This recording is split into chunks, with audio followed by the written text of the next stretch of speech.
أعوذ بالله من الشيطان الرجيم. بسم الله الرحمن الرحيم. وقال إني ذاهب إلى ربي سيهدين. رب هب لي من الصالحين. فبشرناه بغلام حليم. فلما بلغ معه السعي قال يا بني إني أرى في المنام أني أذبحك فانظر ماذا ترى. قال يا أبت افعل ما تؤمر ستجدني إن شاء الله من الصابرين.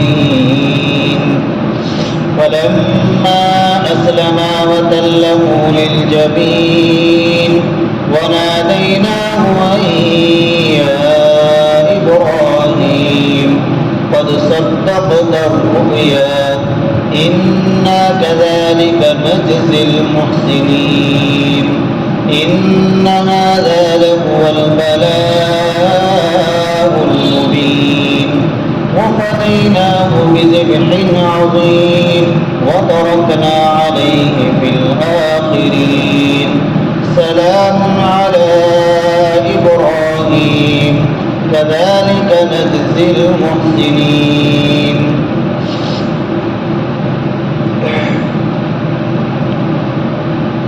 یہ ذی الحجہ کا مہینہ شروع ہو گیا. آج ایک تاریخ تھی. ویسے تو یہ پورا مہینہ ہی بڑی فضیلت کا مہینہ ہے اور 4 مہینے جو عظمت والے اور حرمت والے تعظیم والے مہینے ہیں ان میں سے ایک مہینہ یہ بھی ہے. ان عدت الشہور عند اللہ 12 شہرا فی کتاب اللہ. اللہ نے 12 مہینے بنائے ہیں. منہا اربعۃ حرم. ان 12 مہینوں میں سے 4 مہینے عظمت والے حرمت والے مہینے. وہ 4 مہینے کون سے ہیں؟ ایک تو یہ مہینہ جو شروع ہوا ہے, ایک اس سے پہلا جو ختم ہوا ہے ذی القعدہ ذی الحجہ, اور تیسرا ہے محرم. 3 مہینے تو لگاتار ہیں. 11واں مہینہ, 12واں مہینہ اور پہلا مہینہ چاند. اور ایک مہینہ ہے رجب کا, شعبان سے پہلے, شب برات کے مہینے سے پہلے جو مہینہ آتا ہے وہ ہے رجب کا مہینہ. تو یہ 4 مہینے بڑی عظمت کے مہینے. اس مہینے میں خاص طور سے جو شروع کے 10 دن ہیں یہ بڑی فضیلت کے دن. حدیث شریف میں ہے اللہ کو ان دنوں کے اندر نیک عمل بہت ہی زیادہ پسند ہے. ویسے تو نیک عمل پسند آئی ہے, لیکن ان دنوں میں اللہ تعالیٰ اپنے بندوں کو نیک اعمال میں مشغول دیکھنا چاہتے ہیں. مشیت الہی ہے. تو اللہ کی مشیت, اللہ کی چاہت کو پورا کرنا یہ اللہ کے بندوں کا کام ہے. اللہ یہ چاہتے ہیں ان دنوں میں کہ میرے بندے مجھے نیک کاموں میں نظر آئے, وہ کوئی برائی میں نظر نہ آئے, اچھائی کام کرتے ہوئے نظر آئے.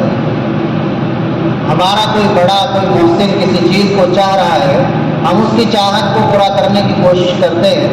باپ بیٹے کی چاہت پورا کرنے کی کوشش کرتا ہے, بیٹا باپ کی چاہت پورا کرنے کی کوشش کرتا ہے, شوہر بیوی کی چاہت, بیوی شوہر کی چاہت.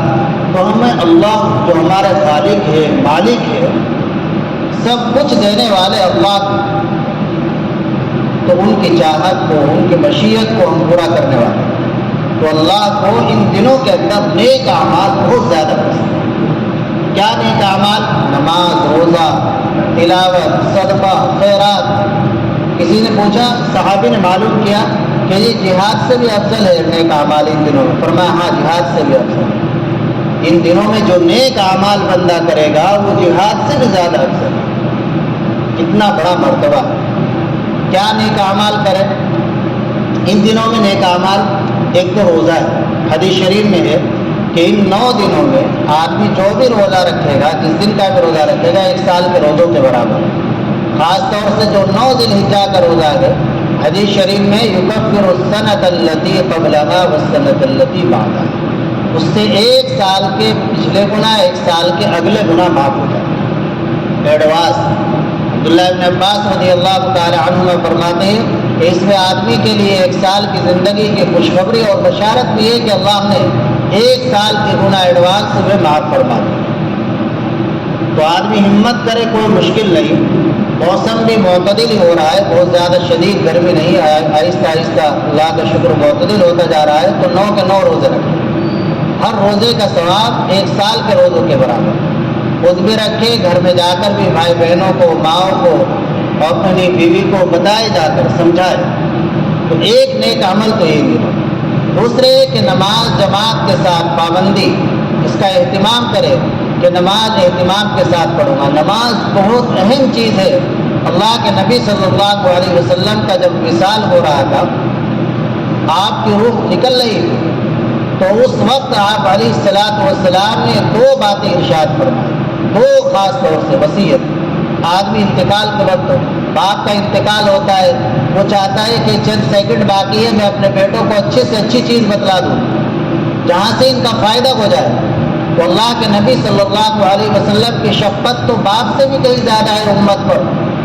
تو آپ علیہ الصلوۃ والسلام نے اپنے اخیر وقت میں بالکل فرمایا کہ نماز کی پابندی کرنا، نماز کا اہتمام کرنا، نماز خشوع و خضوع کے ساتھ اس کے وقت پر پڑھنا، اور لونڈیوں اور باندیوں اور اپنے ماتحتوں کے بارے میں اللہ سے ڈرتے رہنا، ان پر ظلم و زیادتی نہ کرنا، ان کے حقوق ادا کرنا. خاص طور سے 2 باتیں آپ علیہ الصلوۃ والسلام نے فرمایا. تو ویسے تو پورے سال ہی ہونا چاہیے کہ ہم اہتمام کے ساتھ، پابندی کے ساتھ نماز ادا کریں، لیکن خاص طور سے ان دنوں میں تو آپ یہ عہد کر لیں کہ انشاءاللہ 10 منٹ پہلے جماعت سے مسجد میں پہنچیں گے اور پابندی کے ساتھ، خشوع و خضوع کے ساتھ انشاءاللہ نماز پڑھیں. اور تلاوت کا اہتمام کریں. تلاوت جتنی بھی زیادہ ہو جائے. جو حافظ ہے وہ تو ارادہ کر لے کہ ہم انشاءاللہ ان 9 دنوں کے اندر 3 قرآن پڑھ لیں گے. 10 پارے پڑھنا حافظ کے لیے کوئی مشکل نہیں، مشکل سے لگیں گے 2-2.5 گھنٹے 10 پاروں.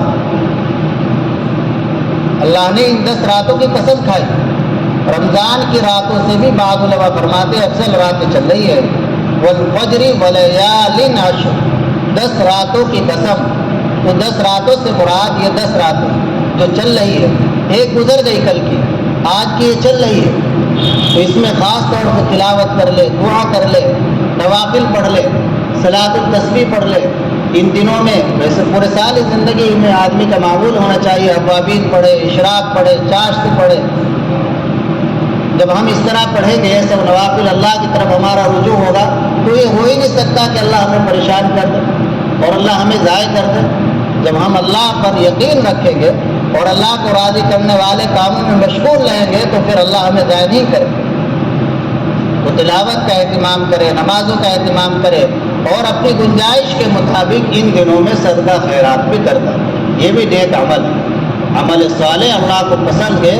عمل صالح یہ بھی ہے کہ ان دنوں میں آدمی خاص طور سے صدقہ خیرات جتنے گنجائش ہے. اللہ نے 10 روپے کی گنجائش دی ہے، آپ خوشی کے ساتھ 10 روپے اللہ کی راہ میں صدقہ کر دیں. ایک آدمی اربوں خربوں پتی ہے، وہ 1 لاکھ روپے دے. ایک آدمی محنت مزدوری کرتا ہے، 10 روپے دے، انشاءاللہ برابر ثواب ملے گا. اس کی حیثیت اتنی ہی ہے. اس کے لیے 1 لاکھ روپے نکالنا ایسا ہی ہے جیسا کہ اس کے لیے 10 روپے نکالنا. تو صدقے کا اہتمام کریں. اور ایک خاص طور سے جو ان دنوں کا عمل ہے وہ ہے تکبیر پڑھنا کثرت سے. 9 ذی الحجہ کی فجر سے تو تکبیر تشریق کا پڑھنا واجب ہے. اور ان دنوں میں جیسے یکم ذی الحجہ کا چاند نظر آیا تو ان میں چلتے پھرتے اڑتے بیٹھتے تکبیر تشریق کا پڑھنا مستحب ہے. حضرات صحابہ اکرام رضی اللہ عنہم بازاروں میں جاتے، کچھ بھی کام کرتے، خوب ان تکبیر کا اہتمام کیا کرتے. اللہ اکبر، اللہ اکبر، لا الہ الا اللہ، واللہ اکبر، اللہ اکبر، وللہ الحمد. اس کو آپ ابھی سے پڑھنا شروع کرتے، مستحب ہے. اللہ اکبر کبیرہ، سبحان اللہ بکرۃ و اصیلا، والحمد للہ کثیرا. یہ سب اللہ کی تعریف کے الفاظ ہیں. تو آپ کام کر رہے ہیں، ہاتھ سے کام کرتے رہے، زبان سے اللہ کا یہ ورد اور اللہ کی بڑائی یہ اپنی زبان پر جاری رکھے. اللہ اکبر، اللہ اکبر، لا الہ الا اللہ، واللہ اکبر وللہ الحمد ابھی سے پڑھنا شروع کریں، پڑھتے رہے خوب ان دنوں کے اندر۔ یہ بھی ان دنوں کا ایک مخصوص عمل ہے۔ اور آپ سوچئے کہ کتنے مبارک دن ہوں گے۔ اسلام کا جو ایک اہم فریضہ ہے حج، اس کی ادائیگی انہی دنوں میں ہوتی ہے۔ یہ شروع کے جو 10 دن ہے یہ اسلام کے ایک اہم فریضے کی ادائیگی کے دن ہے۔ اور دنوں میں انسان چاہے میں حج کر لوں، حج نہیں ہوگا۔ کوئی تو بات ہے، جبھی تو اللہ فرما رہے مجھے ان دنوں کے اندر، اللہ نبی پاک صلی اللہ علیہ وسلم نے فرمایا کہ اللہ کو ان دنوں کے اندر نیک عمل بہت زیادہ پسند ہے۔ کتنے لاکھوں کا مجموعہ ایک جگہ جمع ہوتا ہے، اللہ کی بڑائی بیان کرتا ہے، دعائیں کرتا ہے، تو پورے سال ایسے دن نہیں آتے، بڑے مبارک ہیں۔ تو لہذا ان دنوں کو ضائع نہ کرے، اور ہر آدمی یہ کوشش کرے کہ مجھ سے ان دنوں کے اندر کوئی گناہ نہ ہو۔ گناہ تو پوری زندگی نہ ہو، ان دنوں میں خاص طور سے اہتمام کرے۔ اگر ہم نے فکر کی، اہتمام کیا، کوشش کی کہ ہمارے سے کوئی گناہ سرزد نہ ہو، تو کیا پتا کہ اللہ تعالی ہمیں گناہوں سے ہمیشہ کے لیے بچا دے، محفوظ رکھے۔ اللہ کی بڑی طاقت ہے، بڑی قوت ہے۔ اللہ سے کوئی پوچھنے والا نہیں فلاں کوئی نعمت کیوں دے دی، تو گناہ نہ کرے، گناہ سے بچے۔ پوری زندگی آدمی ایسے گزارے کہ مجھ سے کوئی شریعت کے خلاف کام نہ ہو جائے تو اس پر فوراً توبہ کرے، شرمندہ ہو، آئندہ کبھی وہ گناہ نہ ہو۔ اور یہ ایک اہم عمل ان دنوں کے اندر قربانی کا ہے، جو حضرت ابراہیم علیہ السلام کی یادگار ہے۔ حضرات صحابہ اکرام رضی اللہ تعالی عنہم نے معلوم کیا نبی پاک صلی اللہ علیہ وسلم سے کہ قربانی کیا چیز ہے۔ آپ علیہ السلام نے فرمایا تمہارے باپ ابراہیم علیہ السلام کی سنت ہے، سنت ابیکم ابراہیم علیہ السلام، تمہارے باپ ابراہیم علیہ السلام کی سنت کے، ان کے ایک یادگار ہے۔ صحابہ نے معلوم کیا کہ ہمارے لیے کیا ہے، ہمیں کیا ملے گا قربانی کر کے۔ نبی پاک صلی اللہ علیہ وسلم نے فرمایا قربانی کے جانور کے بدن پر جتنے بال ہوتے ہیں ہر بال کے بدلے ایک نیکی ملے، ہر بال کے بدلے ایک نیکی ملے۔ اور اس ایک کو اللہ تعالیٰ کتنی بڑی بنا دے، کتنوں میں تبدیل کر لے، اللہ کی ایک بڑی شان۔ جتنا اخلاص ہوگا، جتنا تقویٰ ہوگا، جتنا خالص اللہ کی رضا کے لیے قربانی کی ہوگی، اتنی ہی نیکی بڑھتی چلی جائے۔ یہ آیات جو پڑھی ہے ان میں حضرت ابراہیم علیہ السلام ہی کا واقعہ مذکور ہے، جو انہوں نے خواب دیکھا تھا اور اپنے بیٹے حضرت اسماعیل علیہ السلام کو ذبح کرنے کے لیے تیار ہو گئے تھے۔ واقعہ یہ ہوا تھا، کتابوں میں لکھا ہے کہ حضرت ابراہیم علیہ السلام کا جو وطن ہے وہ اصل عراق ہے۔ حضرت ابراہیم علیہ السلام کا جو اصلی وطن ہے عراق ہے۔ حضرت ابراہیم علیہ السلام نے اپنے وطن عراق میں لوگوں کو توحید پر لانے کی اور ایمان کی دعوت دینے کی پوری کوشش کی، خوب زور لگایا، لیکن قوم ایمان نہیں لائی سوائے حضرت لوط علیہ السلام کے، وہ ایمان لے آئے۔ لوط علیہ السلام کون تھے؟ بعض کتابوں میں لکھا ہے کہ لوط علیہ السلام حضرت ابراہیم علیہ السلام کے بھانجے تھے، اور بعض کی رائے ہے کہ بھتیجے تھے۔ قرابت تھی حضرت لوط علیہ السلام کی حضرت ابراہیم علیہ السلام سے، بھتیجے تھے یا بھانجے تھے، وہ ایمان لے آئے۔ اور آپ کی بیوی حضرت سارہ، جب حضرت ابراہیم علیہ السلام نے دیکھا کہ میری یہ قوم ماننے والی نہیں ہے اور ایک طرح سے مایوسی سی ہو گئی، تو حضرت ابراہیم علیہ السلام نے ہجرت کا ارادہ فرمایا اور اپنے وطن عراق کو چھوڑ کر ملک شام کا رخ کیا۔ ملک شام کا ایک مشہور و معروف شہر ہے حران۔ حضرت ابراہیم علیہ السلام وہاں پہنچے، آپ کی بیوی بھی، اور پھر وہاں سے ایک دوسرے شہر پہنچے، شہر حلب، جہاں بھی خوب جنگیں بھی ہو رہی تھی اور مسلمانوں پر ظلم اٹھائے جا رہے تھے۔ اس کے بعد وہاں سے یروشلم پہنچے۔ یروشلم وہ جگہ ہے جہاں آج کل بیت المقدس ہے، جہاں بیت المقدس ہے اس کا نام ہے یروشلم۔ اور پھر آپ نے یروشلم سے مصر کا رخ کیا۔ مصر میں اس وقت جو بادشاہ تھا وہ انتہائی ظالم تھا، اور اس بادشاہ کی ایک بری عادت، خبیث عادت یہ تھی کہ اس کے ملک میں، اس کے شہر میں اگر کوئی شخص اپنی بیوی کو لے کر آتا تو وہ مرد کو قتل کرا دیتا تھا اور بیوی سے اپنا منہ کالا کرتا تھا، عورت سے۔ تو حضرت ابراہیم علیہ السلام جب مصر پہنچے، بادشاہ کے کارندوں نے دیکھا کہ ایک جوڑا آیا ہے مصر میں، تو معلوم کیا حضرت ابراہیم علیہ السلام سے کہ یہ کون ہے آپ کے ساتھ۔ حضرت ابراہیم علیہ السلام نے فرما دیا ہذہ اختی، ہے میری بہن، اور بیوی کو سمجھا دیا کہ دیکھو اس وقت دنیا کے اندر میں اور آپ ہی مسلمان ہیں اور کوئی کلمہ توحید پڑھنے والا نہیں ہے، تو میں نے آپ کو بہن کہا ہے، مجھے جھٹلانا نہیں، چونکہ اسلامی بہن تو بھائی ہے۔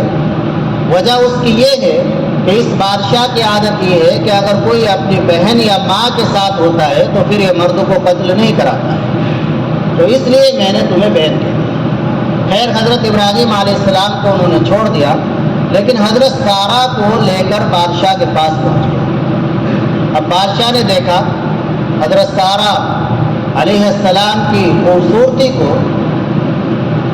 اور ان کے حسن جمال کو، تو اس نے بری نیت سے حضرت سارہ رضی اللہ عنہا کی طرف ہاتھ بڑھایا۔ اب حضرت سارہ وہ تو ایک نبی کی، پیغمبر کی زوجہ تھی، پاک دامن تھی، تو وضو کر کے اللہ کے سامنے 2 رکعت پڑھی اور گڑ گڑائی اللہ کے سامنے کہ اللہ تجھے معلوم ہو کہ میں ایک پاک دامن عورت ہوں، میں نے اپنے جسم کی حفاظت کی ہے، میرے شوہر کے علاوہ کسی اور نے آج تک میرا جسم نہ دیکھا نہ چھوا، مولائے کریم اس شیطان سے بھی میری حفاظت کرو۔ چنانچہ یہ دعا کرنی تھی، وہ بادشاہ فوراً گشی کھا کر زمین پر گیا اور ہاتھ پیر زمین پر مارنے لگا۔ ایسی حالت اس کی ہو گئی کہ ابھی مرے گا، ختم ہوگا۔ حضرت سارہ نے جب یہ منظر دیکھا تو اب خیال آیا کہ اگر یہ مر گیا تو اس کا الزام میرے اوپر آئے گا، جس سے میری جان کو اور میرے شوہر ابراہیم علیہ السلام کی جان کو خطرہ ہے۔ تو پھر اللہ سے دعا کی اللہ اسے ٹھیک کر دے، ٹھیک ہوگا۔ پھر بری نیت سے ہاتھ بڑھایا، غرض اس نے 3 مرتبہ اس طرح کی حرکت کی، تینوں مرتبہ یہی واقعہ پیش آیا کہ وہ زمین جیسے ہی حضرت سارہ کی طرف ہاتھ بڑھاتا تو گشی کھا کر زمین پر گرتا اور حالت ایسی ہو جاتی کہ جیسے ابھی اس کی روح نکلے گی۔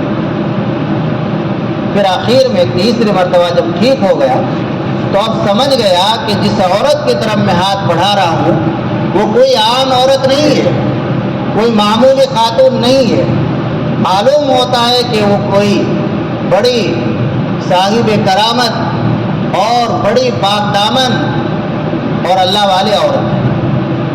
چنانچہ اس وقت اس نے اپنے کارندوں سے یہ کہا کہ اس شیطان کو میرے پاس سے لے جاؤ، کہ شیطان کو تم نے میرے پاس پیش کر دیا۔ لیکن دل کے اندر عظمت، عقیدت بیٹھ چکی تھی حضرت سارہ کی، اور اس عظمت اور عقیدت کا نتیجہ یہ ہوا کہ اس بادشاہ کی ایک بیٹی تھی جس کا نام تھا ہاجر، عربی ہاجرہ جسے کہتے ہیں۔ تو وہ بیٹی یہ سمجھ کر کہ خاتون پاک دامن اور بڑی اللہ والی ہے، میری بیٹی اس کی صحبت میں رہے گی تو امید ہے کہ اس کا مقام بھی اونچا ہوگا، یہ بھی ایسے ہی بن جائے گی۔ تو اپنی بیٹی بادشاہ نے حضرت سارہ کو خدمت کے لیے دے دی کہ خدمت کے لیے آپ قبول کریں۔ چنانچہ اب حضرت سارہ گئی تھی تنہا، لیکن جب واپس ہوئی تو ساتھ میں ایک خادمہ بھی لے کر آئی، حضرت ہاجرہ کو۔ حضرت ابراہیم علیہ السلام کے پاس گئی اور وہاں سے پھر ابراہیم علیہ السلام، حضرت سارہ اور ان کی خادمہ حضرت ہاجرہ یہ پھر واپس آئے یروشلم۔ وقت گزرتا رہا، حضرت سارہ کے یہاں کوئی اولاد نہیں۔ اب جو ایک خادمہ تھی حضرت ہاجرہ، جو شہزادی، باندی نہیں ہے، بہت سے لوگ باندی کہتے ہیں کہ حضرت ہاجرہ پہلے باندی تھی، نہیں، شہزادی تھی، آپ نے پورا واقعہ سنا۔ بس ولیدہ کا لفظ جو بخاری شریف کی روایت میں وارد ہوا ہے اس سے مراد بچی دے دی. تو اب حضرت سارہ کے دل میں خیال آیا کہ میں تو بظاہر باز ہو چکی ہوں اور مجھ سے اولاد ہونے کی امید رہی ہے، میری یہ خادمہ ہے ہاجرہ یہ بالغ ہو چکی ہے، تو میں ان کا نکاح حضرت ابراہیم علیہ السلام سے کرا دوں، ہو سکتا ہے اللہ تعالیٰ اولاد سے نواز دے. تو حضرت ابراہیم علیہ السلام سے حضرت ہاجرہ کا نکاح ہوا اور اللہ تعالیٰ نے اولاد سے نوازا، ایک ہونہار بچہ عنایت کیا، حضرت اسماعیل علیہ السلام. اسماعیل علیہ السلام اللہ نے عطا کیا. اب حضرت اسماعیل علیہ السلام جب پیدا ہو گئے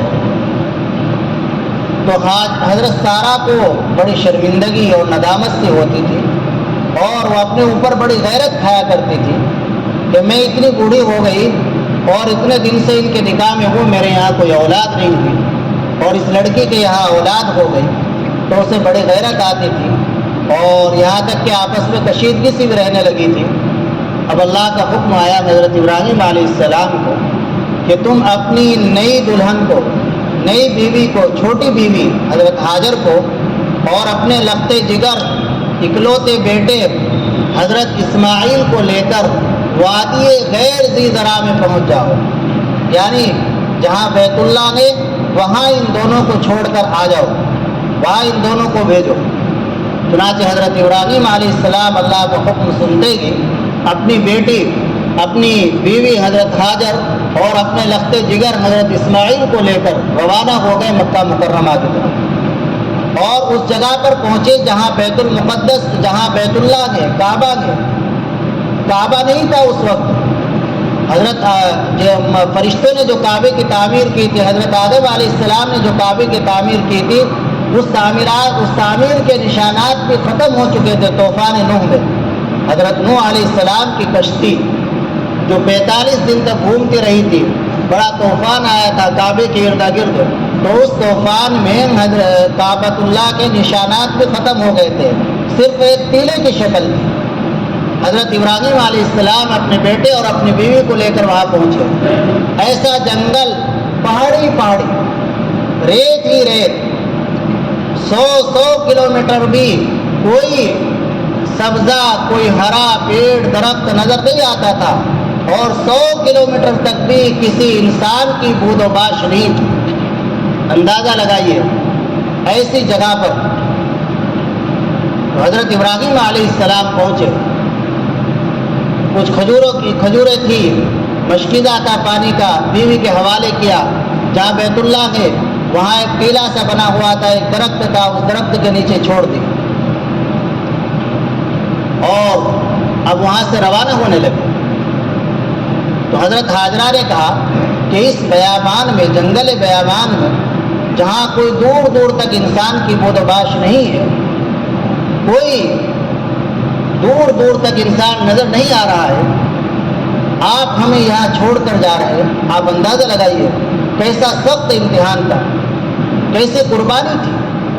حضرت ابراہیم علیہ السلام اللہ کے کیسے خلیل، کیسے پیغمبر کہ اتنی خطرناک قربانی دینے کے لیے بھی تیار ہو گئے. ایسے جنگل میں اپنے اکلوتے بیٹے اور اپنی نئی بیوی کو چھوڑ کر اللہ کا حکم ماننے کے لیے تیار. اب وہاں سے جانے لگے، واپس آنا تھا دوسری بیوی کے پاس. تو حضرت ہاجر آواز دے رہی ہے کہ آپ اس جنگل میں چھوڑ کر ہمیں کہاں جا رہے ہو؟ آپ اس جنگل میں چھوڑ کر ہمیں کہاں جا رہے ہو؟ ایسی خوف اور خطرے کی جگہ میں آپ چھوڑ کر ہمیں جا رہے ہو. حضرت ابراہیم علیہ السلام کے دل پر کیا گزر رہی ہوگی، اندازہ لگائیے.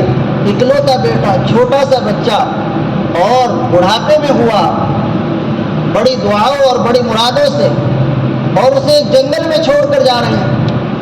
تو حضرت ہاجرہ بھی سمجھ گئی کہ یہ اللہ کے پیغمبر ہے، اللہ کے نبی ہے، یہ خود سے اتنا بڑا قدم نہیں اٹھا سکتے. ایسا لگتا ہے کہ انہیں اللہ کا حکم ہوا تھا. تو معلوم کیا کہ کیا اللہ نے آپ کو اس بات کا حکم دیا ہے؟ حضرت ابراہیم علیہ السلام نے فرمایا نعم، ہاں مجھے اللہ ہی کا حکم ہے. حضرت ہاجرہ نے فرمایا اذن دیکھیے، ایک نوجوان عورت لیکن اللہ کی ذات پر کیسا کامل یقین؟ فرمایا اذن لا یضیعنا، جب اللہ کا حکم ہے تو اللہ ہمیں ضائع نہیں کرے، اذن لا یضیعنا، اللہ کا حکم ہے تو اللہ ہمیں ضائع نہیں کرے گا۔ جس اللہ نے اس جنگل میں ہمیں چھوڑنے کا حکم دیا ہے تو وہ اللہ ہماری تمام ضروریات کو پورے کرے گا اور ہماری یہاں پر حفاظت کرے گا۔ چنانچہ جو کھجوریں تھی، پانی تھا، ایک وقت آیا کہ کھجوریں بھی ختم ہو گئی، پانی بھی ختم ہو گیا۔ حضرت ہاجرہ پانی پی لیتی، کھجوریں کھا لیتی، اللہ کی قدرت، اسی سے دودھ بن جاتا۔ حضرت اسماعیل علیہ السلام، سوچیے ذرا، ایک جنگل ہے، پہاڑیاں ہیں، کوئی انسان دور دور تک نہیں ہے، وہاں ایک جوان عورت اپنے بچے کو لے کر رہ رہی ہے، ایک جوان عورت۔ بخاری شریف میں واقع، ویسے نہیں کسی نے سنایا، اللہ کے نبی نے سنایا اپنے صحابہ۔ بخاری شریف میں 5-6 جگہ پر امام بخاری رحمہ اللہ نے اس واقعے کو ذکر کیا۔ اب ایک وقت آیا کہ کھجوریں بھی ختم، پانی بھی ختم۔ اب جب کھجور نہیں ہے، دنیا تو دارالاسباب ہے، کھجور نہیں کھا رہی ہے حضرت سارہ جس سے دودھ بنتا تھا، پانی نہیں پی رہی ہے، تو اب بچہ بھی بھوک کی وجہ سے بلبلانے لگا۔ اپنی بھی بھوک تھی، بچے کی بھی بھوک، اپنی بھوک تو برداشت کر رہی تھی لیکن بچے کی بھوک دیکھ کر رہا نہ گیا اور پانی کی تلاش میں نکلی صفا کی طرف۔ وہیں سے یہ بیت اللہ اور پھر وہ درخت تھا، وہیں سے صفا پر پہنچے۔ وہ پہاڑی تھی کہ ذرا دیکھو اونچائی پر چڑھ کر کہیں کوئی انسان نظر آئے، کوئی پانی نظر آئے، کچھ اور کھانے پینے کی چیز نظر آئے، لیکن کچھ نظر نہیں آیا۔ پھر سامنے ایک اور پہاڑی تھی جس کا نام مروہ تھا۔ سوچا کہ اس پہاڑی پر جا کر دیکھوں گی، ہو سکتا ہے وہاں سے کچھ نظر آ جائے۔ چنانچہ اس پہاڑی کی طرف چلی، بچے کو بھی دیکھتی جاتی تھی، بچے کو بھی دیکھتی جا رہی ہے۔ اب کچھ علاقہ ایسا آیا، زمین کا کچھ حصہ ایسا آیا دونوں پہاڑیوں کے درمیان جو نشیبی حصہ تھا، جو نیچا حصہ تھا، جہاں سے بچہ نظر نہیں آ رہا تھا۔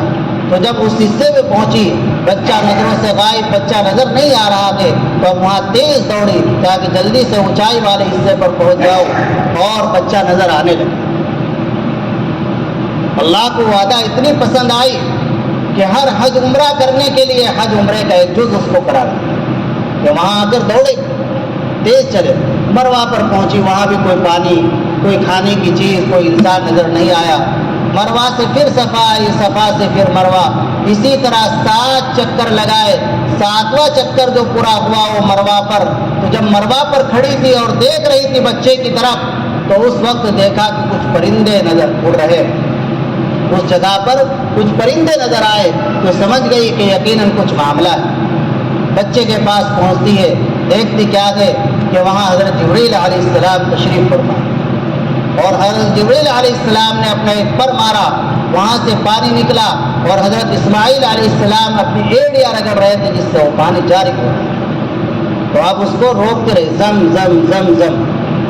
یہ بھی روایات میں ہے کہ اگر نہ روکتی تو پوری دنیا میں پانی پھیل جاتا، لیکن اللہ کی قدرت، اللہ کے بس ہے۔ تو یہ زمزم کا واقعہ، خیر یہ تو اسماعیل علیہ السلام کا واقعہ، اس طرح بچے ہیں ابھی، پھر آہستہ آہستہ بڑے ہوتے رہے۔ حضرت ابراہیم علیہ السلام ملک شام سے مکہ مکرمہ تشریف لاتے رہتے تھے۔ ویسے تو 1 مہینہ لگتا تھا اس زمانے میں ملک شام سے مکہ مکرمہ آنے کے لیے، لیکن ایک معجزہ تھا اور اللہ کی طرف سے گویا ان کے پاس ایک براق تھا۔ اس براق کی خاصیت یہ تھی کہ وہ صبح چلے ہیں تو دوپہر سے پہلے پہلے مکہ پہنچ جاتے تھے، اپنی بیوی بچے کی خیر خبر لی اور پھر اگر جانا چاہتے تو شام میں اپنے ملک شام پہنچ جاتے تھے۔ تو اس طرح آتے رہتے تھے دونوں بیوی، اگر کسی کے 2 بیویاں ہیں تو ان کے درمیان انصاف کرنا لازم ہے۔ تو کوئی سوال کرنے لگے کہ حضرت ابراہیم علیہ السلام نے کیسے انصاف کیا؟ تو انصاف کیا، آپ یہاں بھی تشریف لاتے تھے، وہاں بھی جاتے تھے۔ خیر اب حضرت ابراہیم علیہ السلام ایک مرتبہ حضرت اسماعیل علیہ السلام بڑے ہو رہے ہیں، تقریباً 13 سال کے ہو چکے۔ اب 13 سال کا بچہ، اس کا رنگ و روح، وہ اس قابل ہو جاتا ہے کہ اپنے باپ کا کچھ سہارا بن سکے، اپنے ماں باپ کے کچھ کام آ سکے، ان کا کچھ بازو بن سکے، اس قابل ہو جاتا ہے۔ تو اس وقت حضرت ابراہیم علیہ السلام وہاں تشریف فرماتے وہیں مکہ مکرمہ آئے ہوئے تھے، اپنے بیوی بچے میں تھے، بیوی کو دیکھ رہے تھے، بچے کو دیکھ رہے تھے، تو 3 رات تک مسلسل خواب دیکھا کہ میں اپنے اس ہونہار لخت جگر کو اپنے ہاتھ سے ذبح کر رہا ہوں۔ 3 رات تک، بعض روایات کہ مسلسل 3 رات تک خواب دیکھا۔ اس کے بعد حضرت ابراہیم علیہ السلام نے اپنے لخت جگر حضرت اسماعیل سے اس کا تذکرہ کیا، یا بنی انی ارا فی المنام، اے میرے بیٹے میں خواب میں دیکھ رہا ہوں، انی اذبحو کا کہ میں تجھے ذبح کر رہا ہوں، فانظر ماذا ترى، تو بتا تیری کیا رائے۔ حضرت ابراہیم علیہ السلام سمجھ گئے کہ مجھے اللہ کی طرف سے حکم ہو رہا ہے کہ میں اپنے بیٹے کو ذبح کروں۔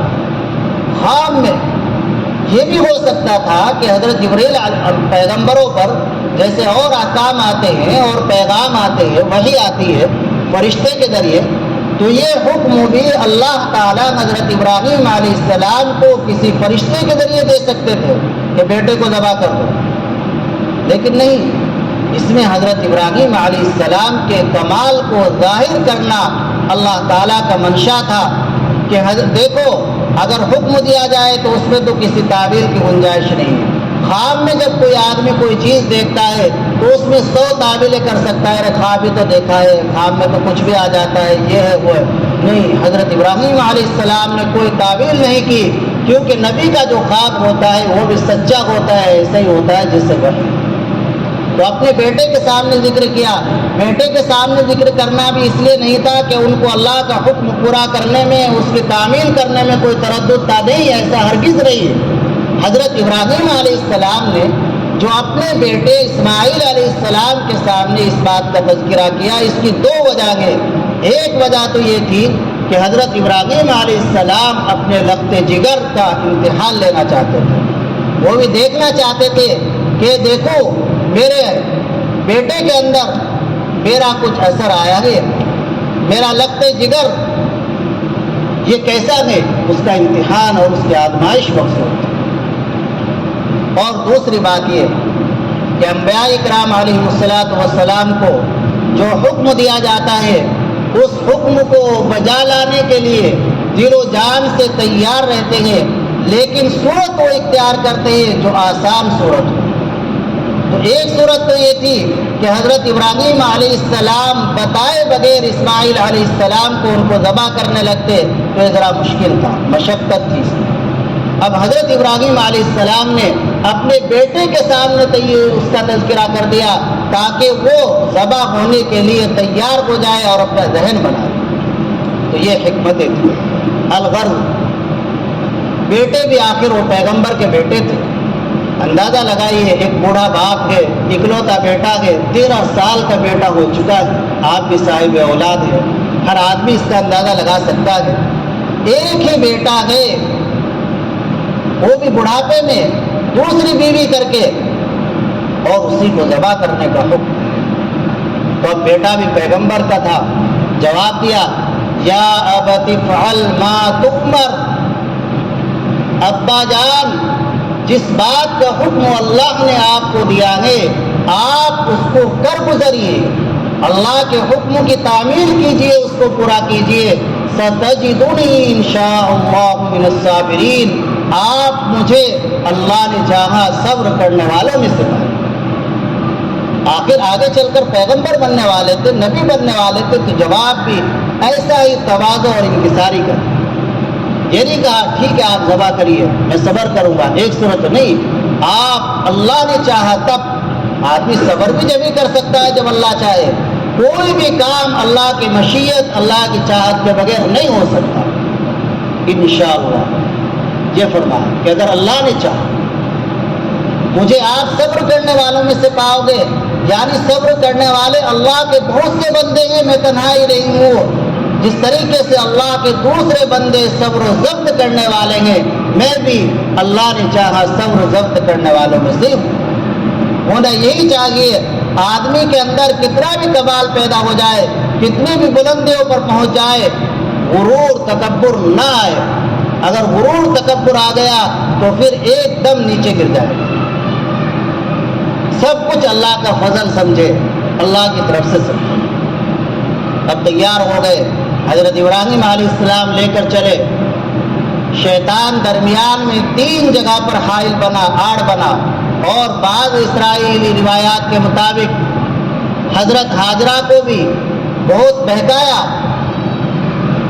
آیا ان کے پاس کہ کہاں ہے تمہارے بیٹے, تمہارے شوہر؟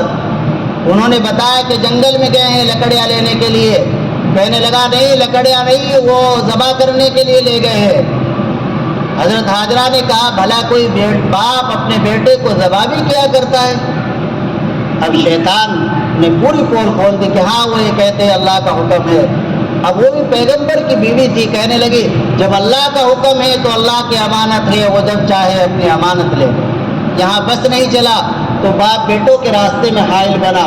اللہ کا حکم آیا کہ اللہ اکبر کہہ کے 7 کنکر یہ مار دو. وہ ادا بھی اللہ کو ایسی پسند آئی کہ حج کرنا, حج کا ایک جز اس کو قرار دیا. رمیے جمار جسے کہتے ہیں, کنکری مار. اس کے بعد پہنچ گئے مذبح میں, ذبح کرنے کی جگہ پر. اب لیٹا لیا. فلما اسلما وتلہ للجبین, جب دونوں کے دونوں جھک گئے اللہ کے حکم کے سامنے, باپ بھی بیٹا بھی. وتلہ للجبین, اور حضرت ابراہیم علیہ السلام نے اسماعیل علیہ السلام کو لیٹا لیا پیشانی کے بل. تو پیشانی کے بل لیٹانے کی کیا صورت ہوگی؟ بعض حضرات نے لکھا ہے کہ پہلے حضرت ابراہیم علیہ السلام نے حضرت اسماعیل علیہ السلام کو سیدھا لیٹایا تھا, بالکل سیدھا. اب وہ چھری چلانا چاہ رہے تھے, لیکن چھری اور گلے کے درمیان اللہ نے پیتل کی ایک چیز حائل کر دی تھی, چھری نہیں چل رہی تھی, بہت زور لگا. بیٹے نے کہا اس وقت کہ ابا جان آپ مجھے پیشانی کے بل لیٹائیے, اوندا لیٹا لیجیے, آپ مجھے اوندا لیٹا لیجیے. حضرت تھانوی نمبر اللہ مرکزوں نے تو اس کا ترجمہ کیا ہے وَتَلَّهُ لِلْجَبِينِ, کہ حضرت ابراہیم علیہ السلام نے حضرت اسماعیل علیہ السلام کو کروٹ کے بل لیٹا لیا. تو جب کروٹ کے بل لیٹایا جائے گا تو پیشانی کا کچھ حصہ زمین پر لگ جائے گا جب کروٹ کے بل لیٹائے. اور بعض حضرات فرماتے ہیں کہ جب چھری نہیں چلی تو حضرت اسماعیل علیہ السلام نے کہا اب سنیے, ایک بچہ 13 سال کا بچہ اپنے بوڑھے باپ سے کیا کہہ رہا ہے اس وقت کہ ابا جان میرے ہاتھ باندھ لیجیے, چھری کو بھی تیز کر لیجیے تاکہ زیادہ تکلیف نہ ہو, اور میرے کپڑوں کو بھی الگ کر دیجیے تاکہ میرے کپڑوں کا یہ خون دیکھ کر میری ماں کا غم زیادہ نہ ہو, اور آپ میرے چہرے کو الٹا کر لیجئے تاکہ ایسا نہ ہو کہ چھری چلاتے ہوئے یہ باپ کی شفقت جوش مارنے لگے اور آپ یہ کام نہ کر پاؤ. تو حضرت اسماعیل علیہ السلام نے کہا تھا کہ ابا جان مجھے آپ اوندا لیٹا دو. تو اس وقت حضرت ابراہیم علیہ السلام نے ان کو اوندا لیٹا کر تب چھری چلائی, لیکن چھری نہیں چلی. حضرت ابراہیم علیہ السلام نے دیکھا اوپر سے ایک آواز آ رہی ہے, اللہ اکبر اللہ اکبر, ایک آواز آ رہی ہے. تو نظر اٹھا کر دیکھا کہ حضرت جبریل علیہ السلام ہے اور جنت سے ایک مہنڈا لا رہے ہیں. اللہ اکبر اللہ اکبر, یہ پڑھ حضرت ابراہیم علیہ السلام نے بھی یہ پڑھا اللہ اکبر اللہ اکبر, لا الہ الا اللہ واللہ اکبر. وہ جبریل علیہ السلام کہتے ہوئے آ رہے تھے اللہ اکبر اللہ اکبر. جب انہوں نے دیکھا جنت سے دمب آ رہا ہے تو انہوں نے پڑھا دیکھ کر لا الہ الا اللہ واللہ اکبر. حضرت اسماعیل علیہ السلام جو لیٹے ہوئے تھے انہوں نے پڑھا اللہ اکبر وللہ الحمد. تو یہ قربانی اتنی اہم اس کی تاریخ ہے, یہ اس کی یادگار. تو پھر حضرت اللہ کا حکم آیا کہ بیٹے کا آپ تصدق کر رویا, آپ نے جو خواب دیکھا تھا وہ سچا کر دکھایا. خواب میں آپ کو یہ دکھایا گیا کہ بیٹے کو ذبح کر رہا ہوں, یہ نہیں دکھایا کہ ذبح کر دیا, وہ آپ نے پورا کر دیا. ذبح کی مکمل تیاری دونوں کی طرف سے، باپ کی طرف سے بھی بیٹے کی طرف سے بھی، تو اللہ نے اتنے بڑے امتحان میں کامیابی دی۔ اللہ خود فرما رہے ہیں ان ھذا لہو البلاء المبین، یہ تو ایک کھلی آزمائش تھی، ایک بہت ہی بڑی آزمائش تھی۔ بڑے بڑے اس جگہ پر پھسل سکتے تھے، لیکن آخر وہ خلیل اللہ تھے، اللہ کے پیغمبر تھے۔ اللہ نے مختلف آزمائشیں کی۔ وَإِذِ ابْتَلَىٰ إِبْرَاهِيمَ رَبُّهُ بِكَلِمَاتٍ فَأَتَمَّهُنَّ، اللہ نے ابراہیم کو متعدد چیزوں کے ذریعے آزمایا، لیکن انہوں نے تمام چیزوں کو پورا کر دکھلایا، ہر امتحان میں کامیاب ہوتے چلے گئے۔ تو اللہ نے پھر ان کو ایسا روشن کیا کہ ان کی تمام یادگاروں کو آنے والے تمام امت میں باقی رکھا۔ تو یہ قربانی ہے، اسی جذبے کے ساتھ قربانی کرنی چاہیے۔ لَن يَنَالَ اللَّهَ لُحُومُهَا وَلَا دِمَاؤُهَا وَلَٰكِن يَنَالُهُ التَّقْوَىٰ مِنكُمْ، اللہ فرماتے ہیں کہ اللہ کے یہاں تمہارا خون گوشت نہیں پہنچتا، اللہ تو تمہارے تقوی کو، تمہارے اخلاص کو، تمہارے جذبے کو، تمہارے احساس کو دیکھتے ہیں کہ کس احساس کے ساتھ قربانی کر رہا ہے، کیا نیت ہے قربانی کرنے کی۔ محض اللہ کی رضا اور خوشنودی نیت ہونی چاہیے، ڈرتے رہنا چاہیے، معلوم نہیں قبول ہو یا نہیں، یہ فکر ہو اور ساتھ ساتھ اللہ کی ذات سے قبولیت کی امید بھی ہو۔ اب اس میں افراط تفریط سے بالکل بچے۔ افراط تفریط کیا ہے؟ بعض لوگ تو قربانی کرتے ہیں بہت اعلیٰ قسم کی، لیکن اس کی شہرت، اس کی نمائش ایسی کر دیتے ہیں جو سراسر اخلاص کے خلاف ہے، اخلاص کے منافی ہے۔ ریاکاری، دکھلاوا، دوسروں میں فخر کرنا اور بڑائی جتلانا، میں نے 1 لاکھ کا لیا ہے، 1.5 لاکھ کا لیا ہے، اور پھر پورے شہر میں اسے گھمانا، اخباروں میں دینا، موبائل میں تصویریں، ذبح ہوتے ہوئے انتہائی غلط بات ہے۔ جب جانور کو ذبح کیا جا رہا ہے اس وقت تو دل اللہ کی طرف متوجہ ہو، اور تم اس وقت حرام کام کر رہے ہو، اس جانور کی ویڈیو بنا رہے ہو، کتنی غلط بات ہے، ایسا نہ کرنا۔ اور پھر اس ویڈیو کو شیئر کرنا جس سے اخروی نقصان تو ہے ہی ہے، دنیاوی نقصان بھی ہے، ایسا کام نہ کرو۔ اسلام یہ نہیں سکھاتا کسی کے جذبات کو ٹھیس پہنچائی جائے۔ اگر کافروں کے، غیر مسلموں کے، برادران وطن کے جذبات کو ان چیزوں سے ٹھیس پہنچتی ہے تو ہمارے لیے کرنا بالکل جائز نہیں ہوگا اس طرح کی چیزیں، کہ یہ ویڈیو شیئر کرنا، وہ کرنا۔ قربانی ہمارا ایک فریضہ ہے، اللہ کا حکم ہے، ہم اس کو پورا کریں، اس کو کون منع کرے گا؟ اور اخلاص کے ساتھ پہلے بھی 2 رکعت اللہ کے سامنے پڑھ لے کہ اللہ تیرے فضل سے قربانی کی توفیق ہو رہی ہے، میرے مولا اپنی مرضی کے مطابق قربانی کرنے کی توفیق عطا فرما دے۔ قربانی کرنے کے بعد بھی 2 رکعت پڑھ لے کہ اللہ جو اس میں کمی رہی اسے معاف فرما دے اور اسے قبول ہی فرما دے، اللہ قبول ہی فرما دے، پھر ہے وہ قربانی۔ اور گوشت تو پورے سال کھاتے ہیں، یہ نہیں تمام کا تمام گوشت آپ فریجر خرید کر اس میں بھر دیں۔ ارے دیکھو اللہ کے کتنے بندے ایسے ہیں جن کے یہاں 1 کلو بھی گوشت نہیں پہنچتا، ایسی جگہ پہنچاؤ، دیکھ کر ایسی جگہ پہنچاؤ۔ لیکن ہمارا معمول، آپ اگر بکرا ذبح کر رہے ہیں تو اس بکرے کو پورے کے پورے کو ہضم نہ کرو، یا یہ کہ دے رہے ہو تو اپنے دوست احباب جو امیر مالدار ہے وہ تو خود بکرے کاٹ رہے ہیں، ان کے یہاں لانے پہنچانے کی کیا ضرورت؟ آپ ایسے غریب کو بکرے کا گوشت کھلاؤ جس نے شاید ہی پوری زندگی میں کبھی بکرے کا گوشت اس کے منہ پہ لگا، ایسا دیکھو، اس سے تمہارے دل کو سکون ملے گا، خوشی ہوگی۔ تو قربانی کرو اچھے سے اچھے جانور کی، اس کی ریاکاری نہ کرو، دکھلاوا نہ کرو، شہرت نہ کرو، ڈرتے رہو اور اللہ سے مانگتے رہو یا اللہ اسے قبول فرما دے، یا اللہ اسے قبول فرما دے۔ اور یہ بھی نہیں کہ بالکل لاغر دبلا پتلا کر دیا جیسے اپنے سر سے ایک بوجھ ٹالنے والی بات، ایسا بھی نہیں۔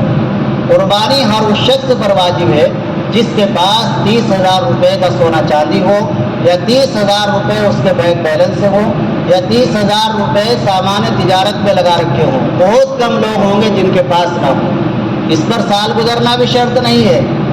اگر ان دنوں میں ہمارے پاس اتنی رقم ہے تو ایک حصہ قربانی کا لینا واجب ہے، ایک حصہ ضرور لے۔